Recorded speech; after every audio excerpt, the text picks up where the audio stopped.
Ladies and gentlemen, welcome to the Wolf Den podcast. My name is Luke Wolf. I'm so happy you're here. Thank you for tuning in, and let's get into it. Welcome, everybody. Today I'm going to go over some NCAA football awards as well as changes that I would make to the current playoff format. And then at the end, the bulk of the episode is going to be some NBA review. We're diving into a short review of all 30 teams, so if you want to hear about your favorite team, make sure to stay till the end. Thank you so much for joining me. Let's get into it. Here it goes. Let's get into it. Starting with the NCAA football awards we have so far, and to say the least, they've been quite disappointing to many, including myself. We got the AP Player of the Year. It went to Travis Hunter. No issue there, because we also had the Maxwell Award, which goes to the best Player of the Year. That went to Ashton Genty, and of course the Heisman finalists are out. We'll see who it goes to between then, but having either one as the best player in college is completely understandable. However, we had two very controversial awards going to Travis Hunter this past week. In the past couple days, we had the Biletnikoff, the best receiver, as well as the Chuck Bednarik Award going to Travis Hunter, which is for the best defensive player.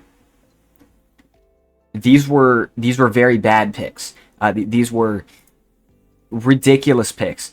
Firstly, in terms of defensive player of the year for Travis Hunter, it is pretty laughable. Not only was he up against two players that objectively do make more of an impact on the field, between Caleb Downs and Abdul Carter. I understand that he plays corner, and he's not going to have the same impact as a safety and a linebacker. But you have Travis Hunter, who has been an incredible corner this year.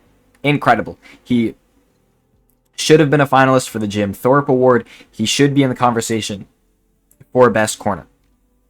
But when we are talking the best defensive player of the year, and he's up against two people that are on the ball every play in part of top defenses in the NCAA, it does just seem pretty cynical to give it to a Travis Hunter. Once again, incredible corner. I don't know if I'd say he had the best season by a corner, but great corner.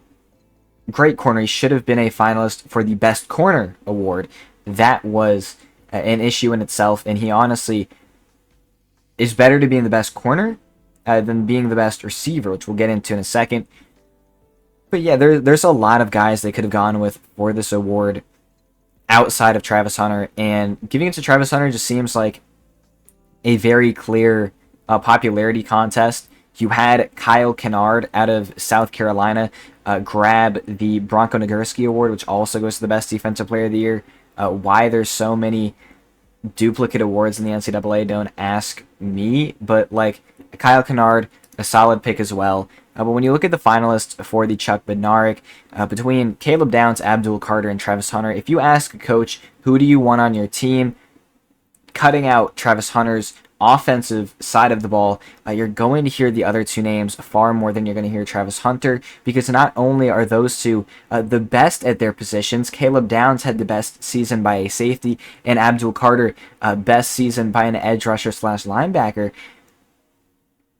They just make so much more of an impact, and when you're looking at Defensive Player of the Year, that's what it should be about. But to take it over to the Biletnikoff Award going to Travis Hunter, the top receiver, should he have been a finalist for this? Yes, most definitely.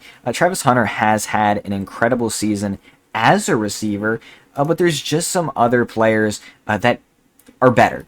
Firstly, The fourth player ever received a receiving triple crown this season in Nick Nash out of San Jose State University. 104 receptions, leading the NCAA. 1382 receiving yards, leading the NCAA, as well as 16 touchdowns, leading the NCAA.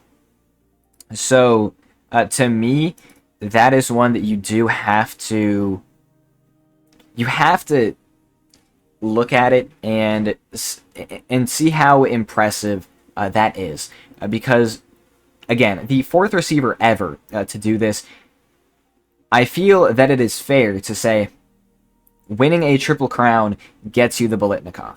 I understand he may not have played great competition, but let's be honest, the Big 12 is not good competition, especially on the defensive side of the ball. So to use that as an argument is pretty incorrect. Basically the same thing we're seeing in the Heisman. Strength of schedule between Colorado and a Mountain West team is really not that different because of how bad the Big 12 is. But especially looking at it from a receiver standpoint, those Big 12 defenses are... You're not going to win the competition argument. It's just not there. So winning a receiving Triple Crown should get you the Biletnikoff, period. But again, Travis Hunter... Great season, 92 receptions, 1,150 yards, and 14 touchdowns. Solid, very solid. But I would also begin to lean towards Tetairoa McMillan in the exact same conference. He has 150 more yards on less receptions, and he has 8 touchdowns instead of 14. But Tetairoa McMillan, you also have to take into account that he doesn't have Shedeur Sanders throwing him the ball. Nick Nash has whoever San Jose State's quarterback is. I don't even know. And Tetairoa McMillan has a very solid quarterback in Noah Fafita. But when you have a quarterback like Shedeur Sanders, who is up for so many awards himself, and they're putting up such similar stats, I'm leaning towards a guy like Tetairoa McMillan, especially with the fact that he had a 300-yard receiving game. Had 300 yards in one game, along with 4 touchdowns in that game. That is insane. Tetairoa McMillan also played way better teams than Colorado did. They played in the exact same conference, but they played more ranked opponents. The only one that Colorado played was Kansas State, while Arizona, Tetairoa McMillan played Kansas State, Utah when they were ranked, BYU when they were ranked, and Arizona State at the end of the season.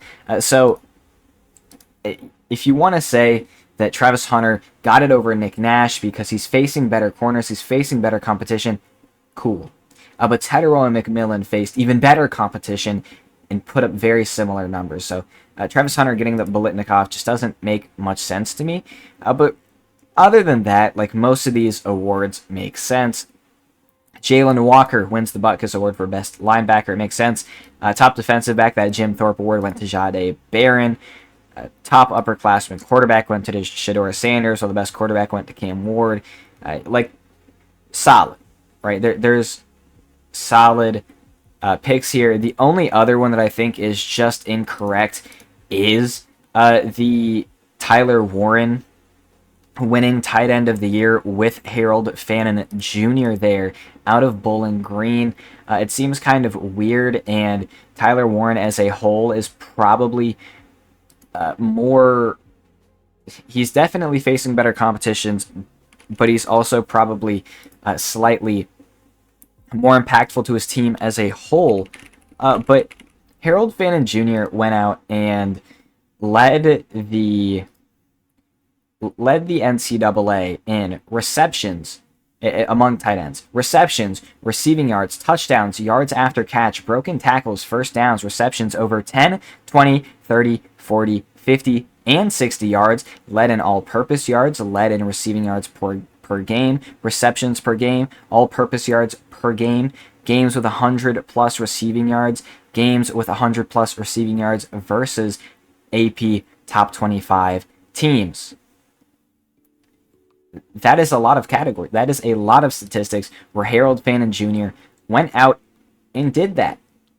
So, of course, what we're seeing with these two awards and the Biletnikoff, as well as this tight end award, the Mackey, it is Power 4 bias, and I understand it. I understand it a lot. Theoretically, they play better competition.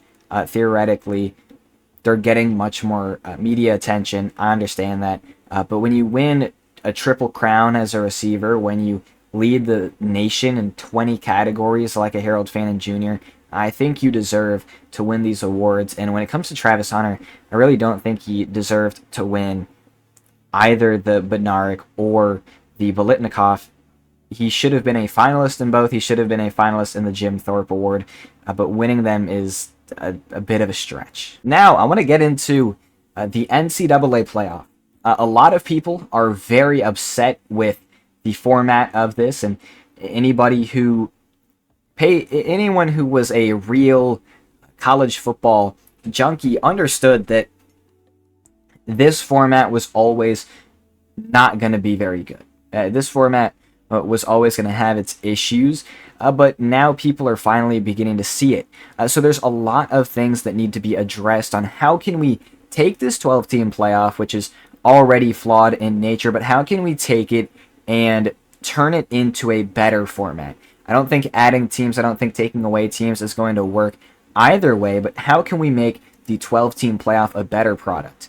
I'm going to start at the bottom of like the stuff we should mostly be able to agree on and then get up there. First of all, reseeding. Every single round, reseeding. The fact that Oregon went 13-0 and earned the first seed only to match up with Ohio State or Tennessee is insane, especially considering that the 4 seed in Arizona State could technically play Clemson. The 3 seed in Boise State could technically get to play SMU, the 11 and 12 seeds. It's kind of crazy how, theoretically, if every single matchup were to be an upset, then the 1 seed ends up getting the worst draw. It is just kind of a weird format, and I really don't see why reseeding would be an issue. If you earn the 1 seed, if you earn that bye, you should play the worst team that comes out of the first round, and if you're the 4 seed that barely got your bye, you should have that toughest opponent out of those wild card teams. I just don't know why that wasn't already a thing. Second, I want to get rid of the conference champions' automatic byes. I think the conference champions should have a spot. They should have a guaranteed spot, but not a bye, especially if you're going to have the 5th conference champion be wherever they are ranked. Having Clemson at 12 despite them winning the ACC, while the Big 12 winner and the Mountain West winner get their byes, but Clemson has to play the 5 seed. It's kind of weird. And I still want these conference champions to be represented and get these automatic bids in. If you win a Power 4 conference, or if you're dominant like Boise State in a Group of 5 conference, you should earn your representation. You should be in the playoff.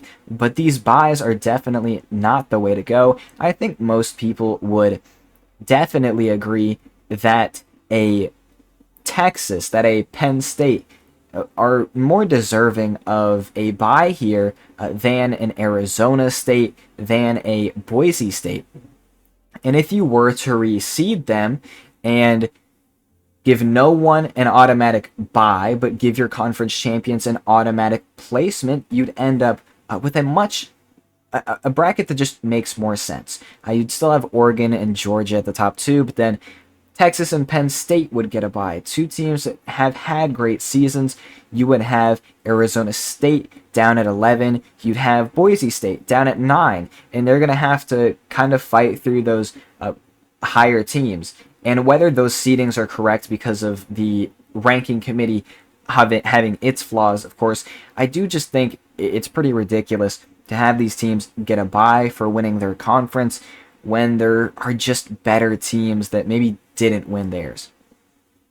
And then a third thing, and I think that's where I'm going to end it for today at least, is these conference championship games. Something has to be nailed down.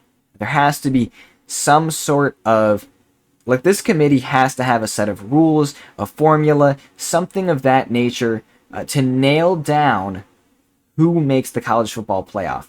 because we almost saw SMU get knocked out of the playoff for playing and losing in their conference championship, and we almost saw them lose their spot to an Alabama team that didn't play. So, technically speaking, SMU would have been better off opting out of playing that championship game.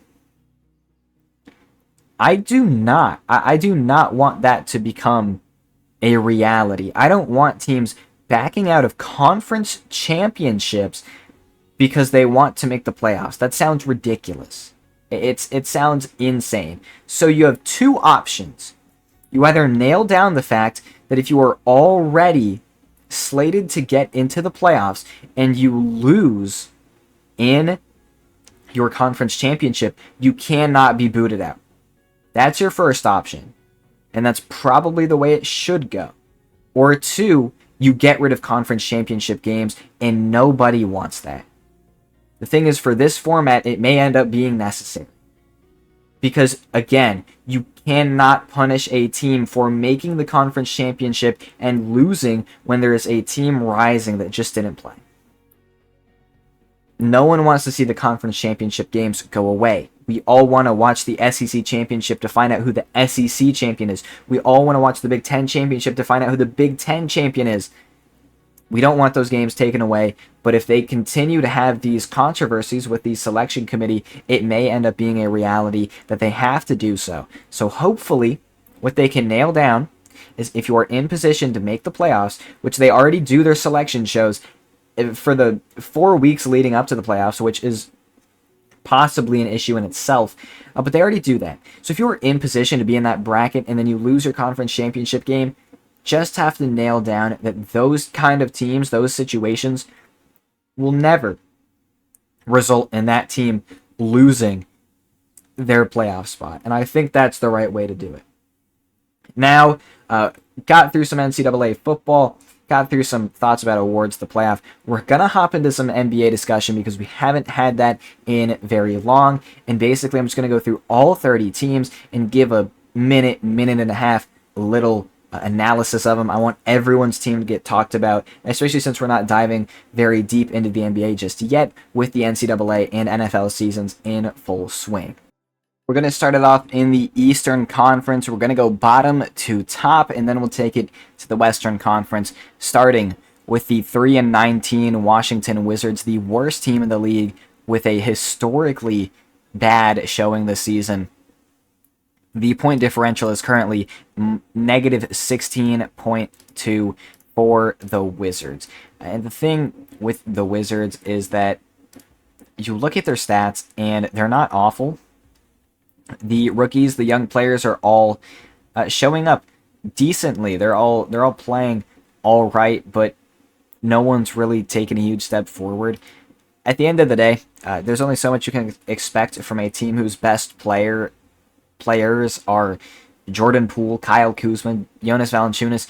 You just have to pray that one of these young guys turns into a star. And at this point, you're tanking for Cooper Flag.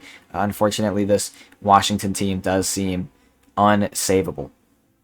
Right above them, the Toronto Raptors. And weirdly enough, we're seeing RJ Barrett have a very solid season so far. He's averaging 23 points, and I like what I'm seeing from him. However, Scotty Barnes and Emmanuel Quickley have both struggled with injuries all season, so this team really hasn't been able to turn things on like they would like.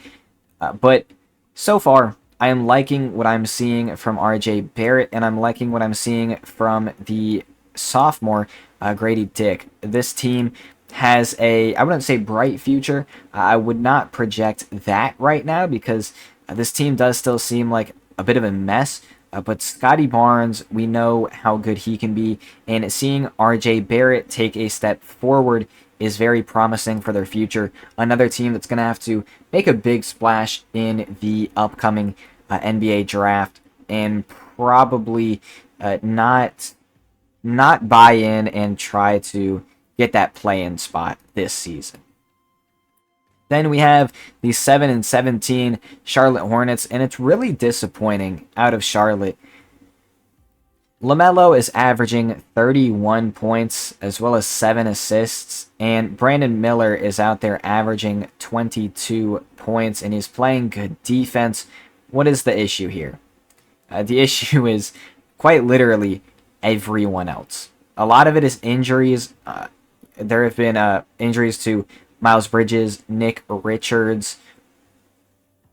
And just across the board, we have seen a decent amount of injuries, but overall, LaMelo and Brandon Miller are doing their job, and they still just can't find wins. And it's disappointing from this Hornets roster, but I would definitely like them to keep the coaching staff together. I do still like some of what I'm seeing. I just you have to hope this team gets healthy, and you do have to draft well because, as expected, Tijan Salon has not contributed very much. He was a really weird pick there, and you're getting about what was expected from him, which is not a great player. So this Hornets team, keep that core of LaMelo and Brandon Miller because they're incredible. The coaching staff is doing what they can with such a bad roster, but it does definitely, they need to build around him because as of now, that third best player is going to be a Trey Mann, a Nick Richards, a Grant Williams. Like, this is not what you want to see out of a team that we're supposed to see taking steps forward, especially now with LaMelo being healthy and they're still just not winning games. The 76ers are 7-15. They're starting to turn things around. They are 4-1 in their last 5 games, so this team could definitely come back and make some noise. However, Joel Embiid has still only played 5 games, and that's the exact issue. Of course,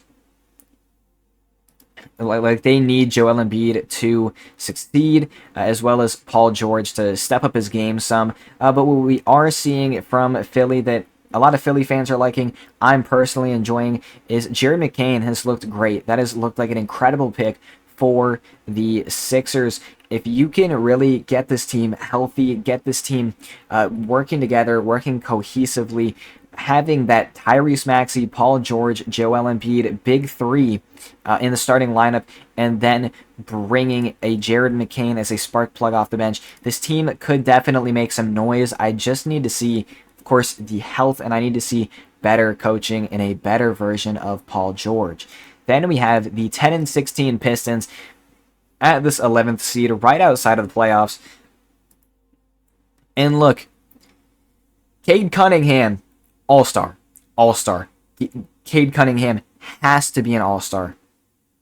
24 points a game, 7 rebounds, 9 assists. He's leading this team to a much better start than they've had in a while, which is pretty sad considering they are still 10-16. But hey, they're winning games.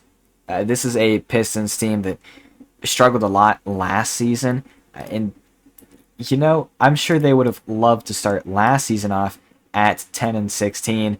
But they did not do that. They started it at 10-53.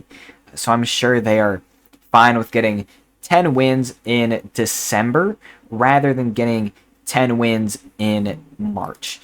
So this Pistons team, we're finally seeing a step forward. We've been waiting on that step forward for quite some time now, and we're especially seeing a step forward from the former first overall pick, Cade Cunningham, and he should be an all-star as of right now.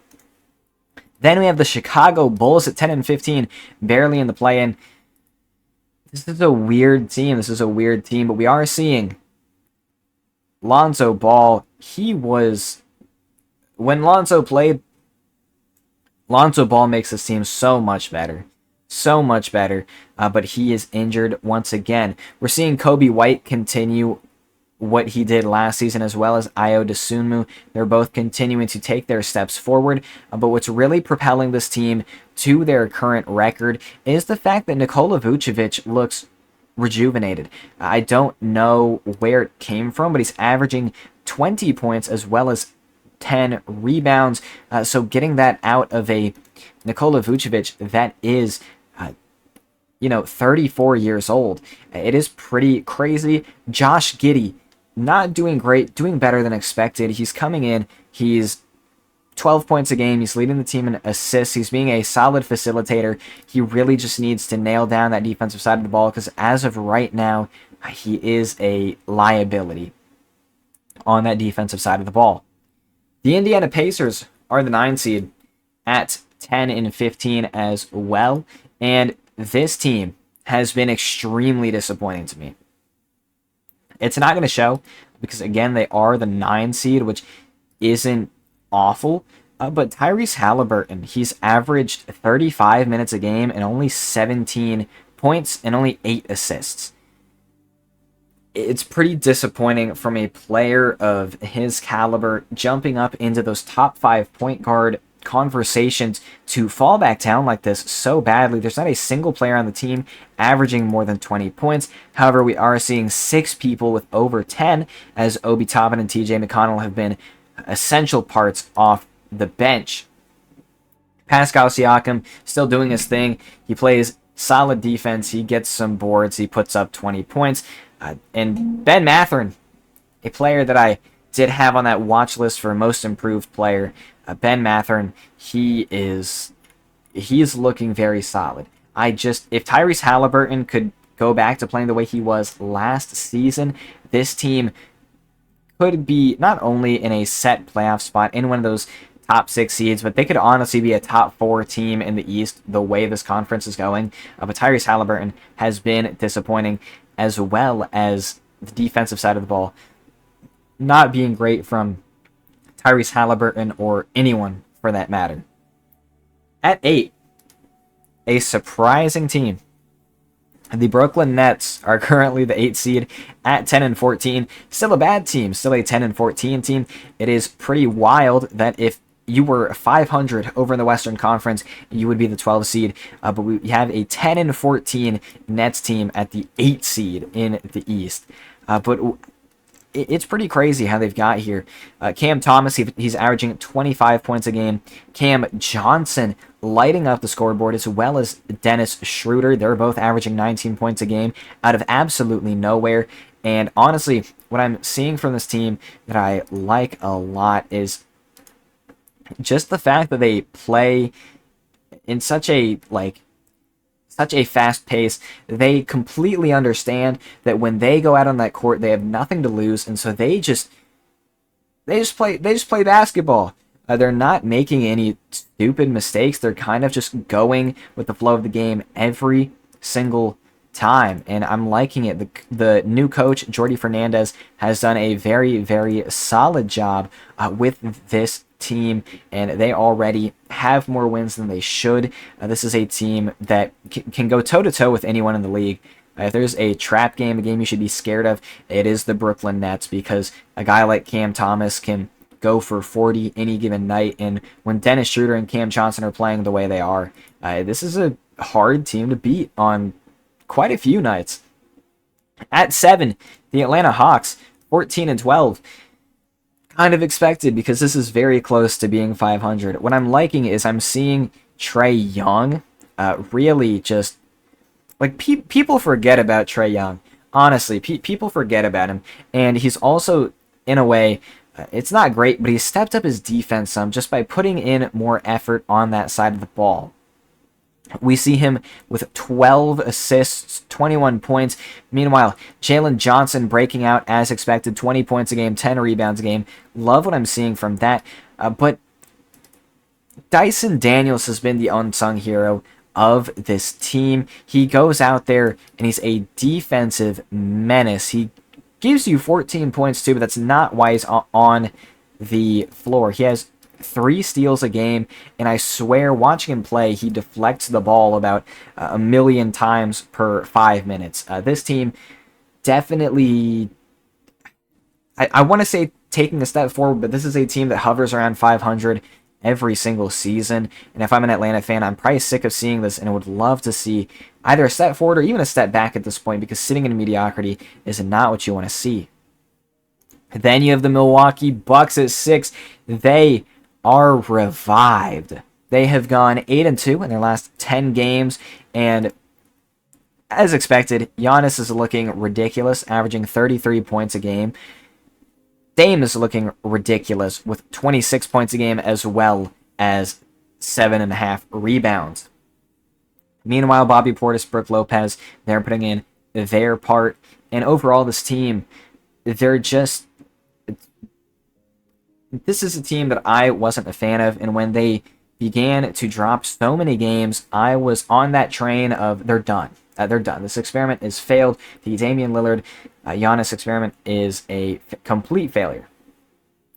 But they've turned it around. They're truly just playing through their two superstars, and the role players are starting to mesh with them as knowing their roles and getting open off of Giannis's slashing, getting open off of Damian Lillard's threat from so far back behind that three-point arc. And I'm liking what I'm seeing. The only thing I'm not liking is, of course, Chris Middleton only played 3 games this season. He is just injured. 24/7, he's just injured. Like, he's always injured. And it's really disappointing. This is a team that could be competing for a championship if Chris Middleton is playing. He doesn't even have to be playing at his full strength, the Chris Middleton we used to watch, but he could just be playing at half strength and still probably be a better guy to have on the floor than a Taurean Prince or an Andre Jackson Jr. Then at the 5 seed, we have a 13-10 Miami Heat team. Kind of a weird one. They've won their last 4 in a row, and Tyler Hero has been playing insane. I'm not a fan of Tyler Heroes whatsoever. I don't think he's that good, but he is putting up 24 points a game and overall just playing better than I've ever seen him play before on every single aspect. He's taking better shots. He's giving more effort on defense, like what I'm seeing there. Bam Adebayo as well.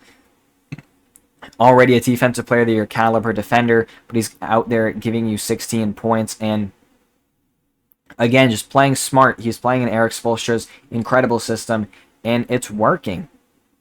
But we are, of course, out of any Miami Heat team, we're seeing just very solid games from the role players. Terry Rozier, Duncan Robinson, Jaime Jaquez, and Nikola Jovic, Haywood Highsmith. Like, all of these guys can come in, give you a solid 10 minutes, and then come back out. It's perfect for what they need to do, and it's working right now. Although Jimmy Butler trade rumors, he wants to go to a win now team if he is traded. He's not entirely opposed to staying with the Heat, but the Heat are just fielding offers for Jimmy Butler. A lot of teams that are expected to go after him are a Cavs, which I don't think they can afford.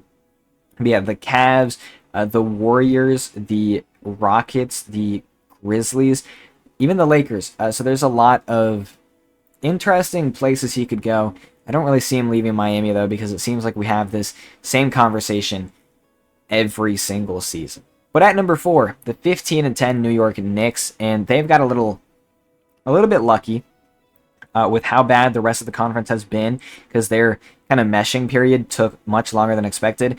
But Karl Anthony Towns, my goodness, 25 points a game, solid efficiency, 14 rebounds a game. His defense leaves a lot to be desired, as per usual, especially with him at center. But having him, you're trading off that defense a little bit, but he is still surrounded by OG Anunoby, Mikal Bridges, Josh Hart, like good defenders, and then you're getting the incredible scoring we're seeing every single night from Karl Anthony Towns.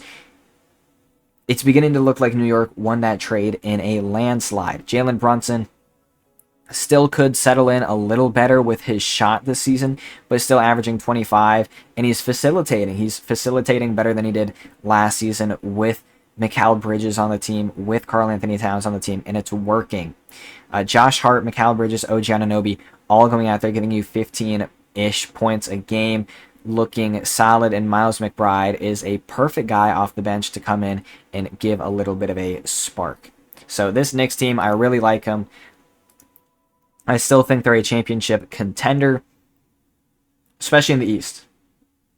Then you have, at 3, a team that most people didn't expect to see here, but I did. Maybe not as high as I expected them to be good. I expected them to be better than people expected, and that is the Orlando Magic. Except they're a weird team now. Paolo Banchero went down pretty early in the season after they had a very solid start. And then Franz Wagner looked like an all-star. He was incredible. And then Franz Wagner got injured. Since that game, they are 1-1, 2 close games. So they aren't completely trash without those two. But you're missing your two best players. We could definitely see them take a hit. But when Paolo and Wagner are both on the floor, given what I've seen from them this season, this is a terrifying team. Like, this team is genuinely scary because Paolo, he came out and showed he was a superstar before getting injured. Franz Wagner becomes the first option, and he doesn't crumble whatsoever. He comes out and shows that he can also win games as a first option, win games at an all-star level. So if you can get them both back on the floor, this team is scary, especially with the way we're seeing the Bucks have a weird season. The Sixers look pretty bad. Even the Knicks still have some question marks. This Magic team is not one you want to match up against in the first round. Then your second team, the Boston Celtics, sitting at 20-5. They have just... don't even need to talk about them, honestly. They're the reigning champions for good reason. Jason Tatum putting on an MVP caliber season, although he will not win it. The other guys he's competing with are just looking too good between Giannis and Jokic, but they got Porzingis back. They look even better. This team, absolutely dominant, but not the most dominant in the division, or in the conference. That goes to the Cleveland Cavaliers. Started the season 15-0. They have had some injuries as of late. They have dropped 4 of their last 10, but as a unit, they're still looking very strong. And they dropped 1 to Boston, and they beat Boston the second time to grab that top spot in the East once more. They have 2 losses to the Hawks and 1 to the Heat. But this team looking very solid. They do have Evan Mobley now missing some time. But overall, this team is not a one player's breaking out. This team is nothing like that. This team is just looking like a great unit under their new coach, Kenny Atkinson. It is every single player on the team playing their role and playing it very well. Do I think players like Georges Niang or Ty Jerome are going to continue to play this well? Probably not. But the system that Kenny Atkinson has put together for this Cleveland team has shown. Donovan Mitchell, 24 points a game, obviously great. Darius Garland giving you 20. Mobley, Allen, 18 and 13. But overall, just what Kenny Atkinson is getting out of his role players and what he's getting out of his 2 guards that were said to not work together, what he's getting out of his 2 bigs that were said to not work together.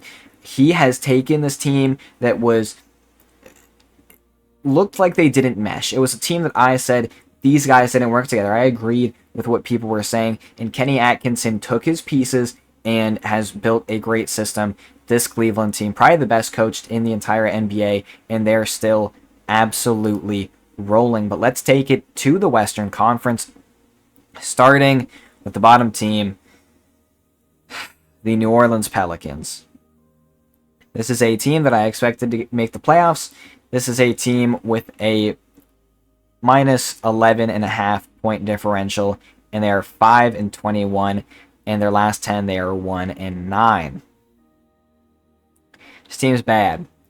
Not only are they just all looking pretty disappointing, but everyone's injured. Zion, Brandon Ingram's injured now. CJ McCollum's injured. Trey Murphy's injured. DeJounte Murray's injured. Jordan Hawkins has been injured. Jose Alvarado, Herb Jones. Literally everyone's been injured. There's all of this, and just the fact that they still just don't have a set starting lineup, and really the only consistent guy has been Yves Missi, their rookie, starting at center, who he's somewhat undersized for the NBA, so literally everything just not working out for New Orleans. The Utah Jazz are the 14th in the West, sitting at 5-18. This team is awful. once again, as expected, there's just no difference maker on this team. Their best player being Larry Markkinen, 18.5 a game, nothing insane. Keontae George, he's looking cool. John Collins is looking cool. Jordan Clarkson's doing as usual. He comes in and scores. Walker Kessler giving you 11 and 11, as well as 3 blocks a game. He's looking like a solid center. But once again, there's just no difference maker on this team. This team's really just looking for a set ball handler, a set scorer, just people that are difference makers, game changers when they're on the floor, and they just haven't had that this season or for the past couple seasons. They're definitely a team that's going to be going big in the draft. Then we have the Portland Trailblazers. Same thing. They're 8-16. Their leading scorer is Shaedon Sharpe, and he has 17.5. Their leader in assists is Scoot Henderson with 5. There really isn't a player getting more than 30 minutes a game. They don't have any stars. They're changing the starting lineup every other night. They're changing roles of everything every other night.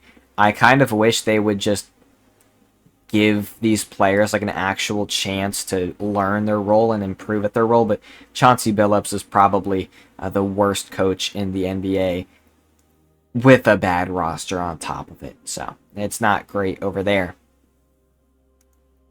The 12th team, the San Antonio Spurs, sitting at 12-12. They are 500.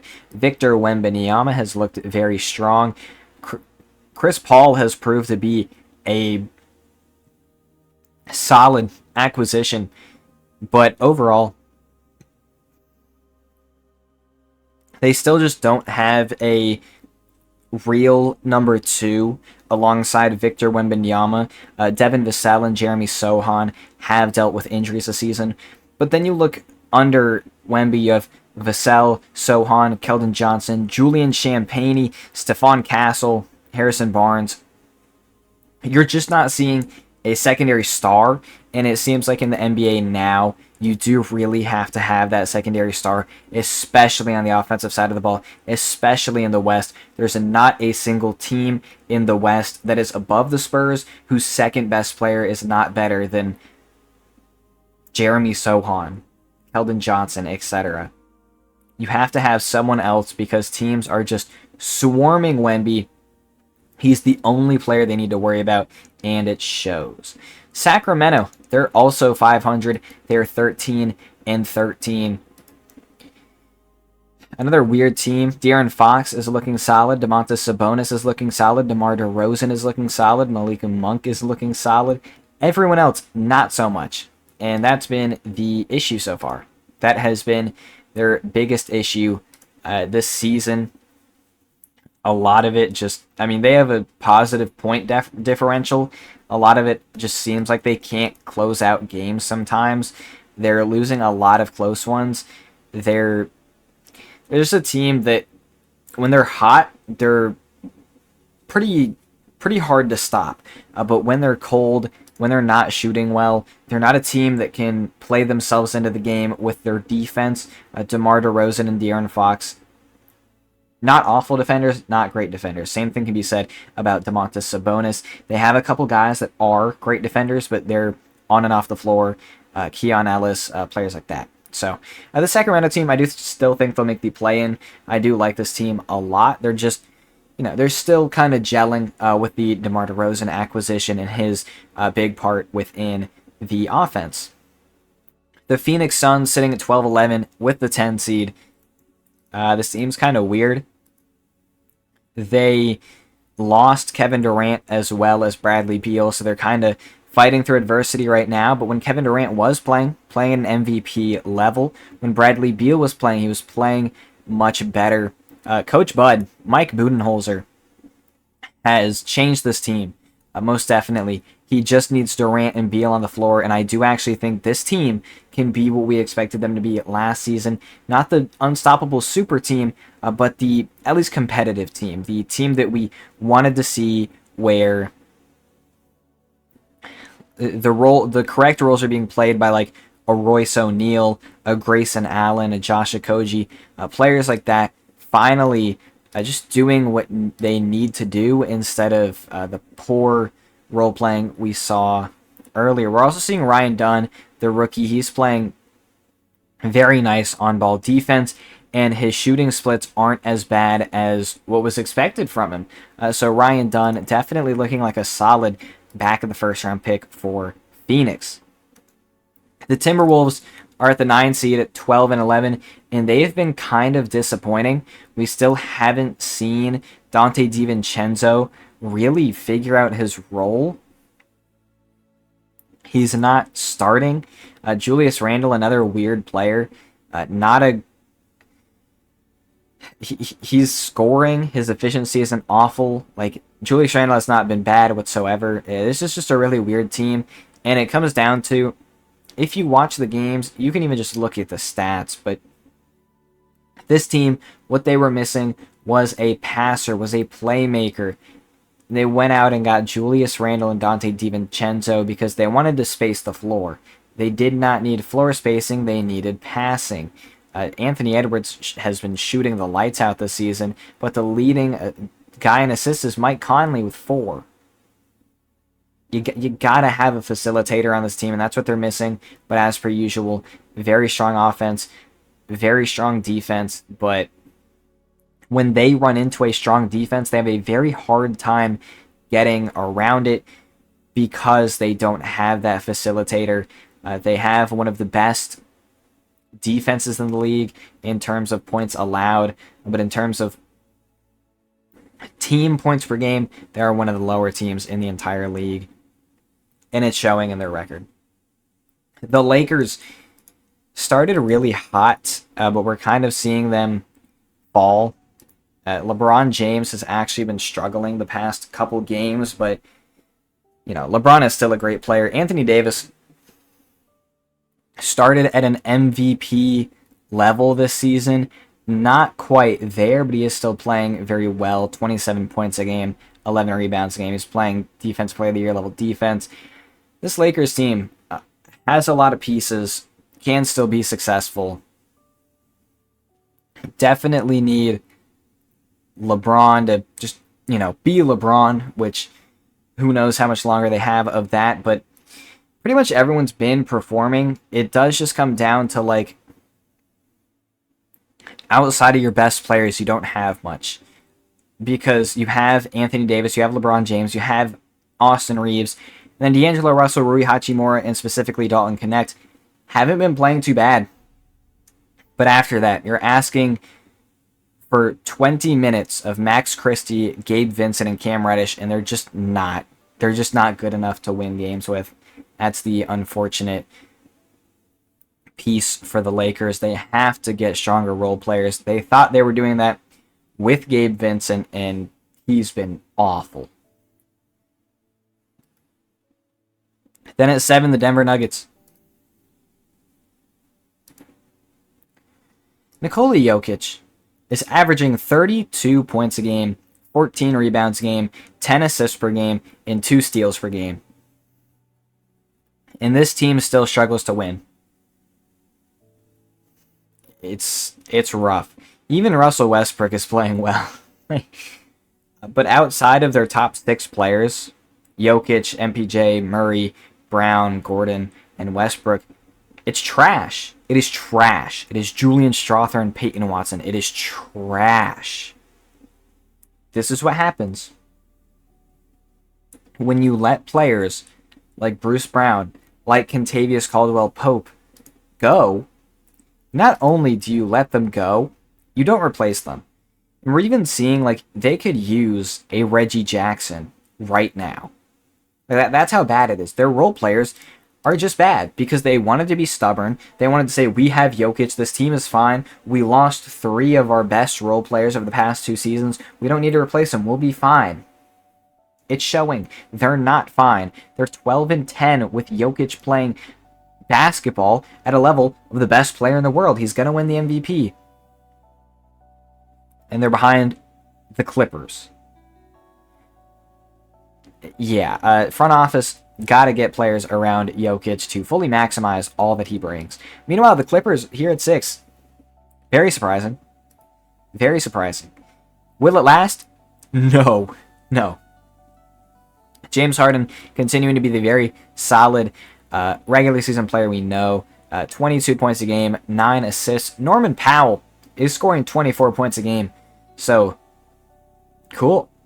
Ivica Zubac, 15 points a game. Amir Coffey, Derek Jones Jr., 10. So there's a lot of weird players scoring a lot of points. Ty Lue seems to be doing his thing. Every time I watch a Clippers game, I'm always confused of like how the game is close. Stuff kind of just happens for him. I don't even know how to explain this team. They're getting it done. And for the most part, they're getting it done against bad teams, but something to be said about handling those bad teams. They go out and everything's very organic. James Harden is playing great basketball. He's a guy that I like to hate on, that a lot of people like to hate on, but he has been playing very, very well. This Clippers team is pulling out a weird amount of wins, and they're sitting up here at the 6th seed. If Kawhi comes back, this team is still so good, but I've given up hope on Kawhi Leonard in 2024. The Warriors are up here at 5. They seem to be back. The Warriors are back. Stephen Curry is back. Everything's back. Stephen Curry has struggled a little bit. Steph has... I don't want to say struggled. He hasn't had a bad season at all. But he has faced a couple small injuries. He has played less minutes than usual. And they're winning less games than usual. We're seeing great steps out of Jonathan Kuminga. Buddy Hield did finally cool down. We're seeing solid production from Podziemski, Trayce Jackson-Davis, Moses Moody. But they're playing everyone. They're playing a huge rotation, and they're taking a lot of minutes away from Stephen Curry, which I understand it. He's getting older, so maybe that is on purpose, and he has also, of course, faced a couple injuries this season, but he's shooting 40% from 3. Like, he's shooting normal Stephen Curry percentages, and he's just not shooting nearly as much, so I would like to see his volume increase, but overall, this team is still very well coached, of course, and we're seeing some of these young role players finally settle in to their roles. Then, the Grizzlies, not the Grizzlies, the Mavericks are up here at number 4. They made a bit of a comeback. They have won. Wow.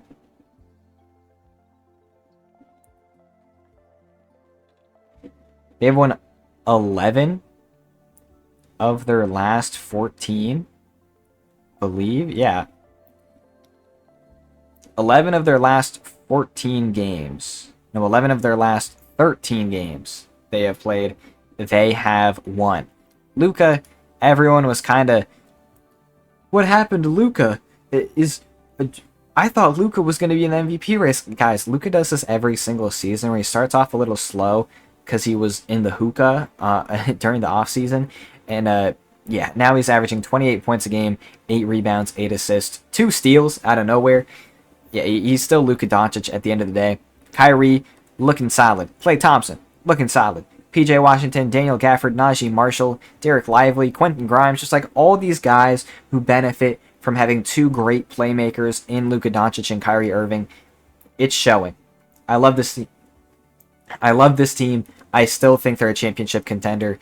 Dallas Mavericks are finally reminding everyone just how good they are. Then it's the Grizzlies at 3rd, 17-8.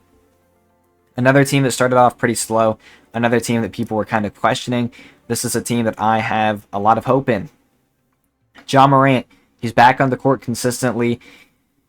Playing less minutes than expected, but it's working. They have a very deep team. We're seeing Scottie Pippen Jr., Jalen Wells, Zach Edey, Santi Aldama doing way more than expected. Specifically, Jalen Wells. I forgot who it was, but it was somebody that's very big into college basketball was talking about Jalen Wells, and I was like, yeah, I have no clue who that is, and he's balling, so I should have listened, apparently. But yeah, this Grizzlies team, they're getting Desmond Bane consistently on the court, they're getting Ja Morant consistently on the court, and it is showing. Meanwhile, all those role players are just playing well. I love this system. I love seeing Ja Morant lead this team. I love what Taylor Jenkins is bringing as a coach. And I specifically love what I'm seeing from Jaren Jackson Jr., former Defensive Player of the Year, now averaging 22 points a game on 28 minutes per game, and he's even shooting pretty well from the three-point line. This team looking like the Grizzlies from 2 years ago. I think people forgot how good the Grizzlies were because of last season with all the stuff that happened with Ja Morant, but this Memphis team, they were elite before Ja got in trouble. They're back to being elite now that he's out of that trouble. Then at number 2, the Houston Rockets. Another team that's been pretty shocking. But overall, everyone, like everyone on this team is performing. It's a pretty... You see it at the top of the West specifically, but even the very top of the East and the Cavs and Celtics, the best teams in basketball are the ones with depth, are the ones that have role players who know how to play their role, are ones with, like, their 1 to 7 has good players in there. Those days of having 3-star players win you everything, it just doesn't exist anymore. These teams that are able to continue to defend, continue to put points on the board, no matter who's on the floor, are the ones that succeed. And we see it here with Houston as 7 players are over 10 points a game. Cam Whitmore, he missed games, but I'd love to see him back on the floor. And overall, just they have a pretty deep rotation. I would still love to see more from Reed Shepherd because he's played 12 minutes a game. He's played 24 games. Like, he's seen the court plenty. He's not doing much. But overall, this team, they're scoring, and I'm also seeing way better defense from Jalen Green, from Amen Thompson, from Jabari Smith Jr. than what I'm used to. These guys kind of struck me as more pure scorers, and the defense I'm seeing from them, mostly just effort-wise, it has been very solid. I do think a huge part of defense is just the effort, and they're finally showing it in this season.